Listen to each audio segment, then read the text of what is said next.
oduu isin dhageessifnaa jalqaba mata duree oduu. Godina Harargee Bahaa magaalaa Adaamaatti konkolaataan tokko imaltoota osoo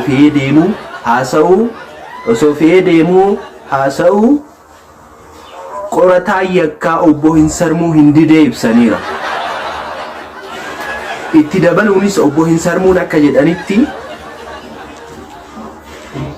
yennaa konkolaachisaan haasa'utti tiraafikiin daandii cinaa dhaabi yoo jedhuun caatii galamsoo qaami waan jedhametti.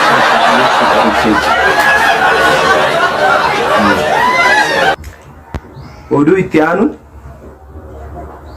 daandiin baadiyyaa Asallaa fi dheeraa wal qunnamsiisu lola Raashiyaa fi Yuukireen daran akka cimse gabaafamee jira.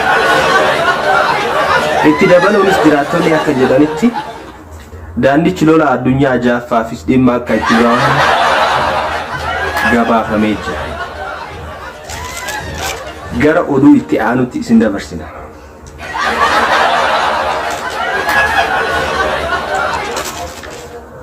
Godina Shawaa Bahaa keessatti qamadii hektaar 500 faca'uun boqqolloo kuntaalli 1,000 argamu OBN gabaasee jira. Oduu xumura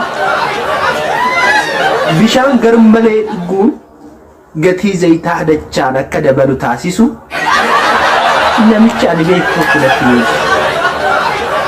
Oduun keenya kanuma nagaan.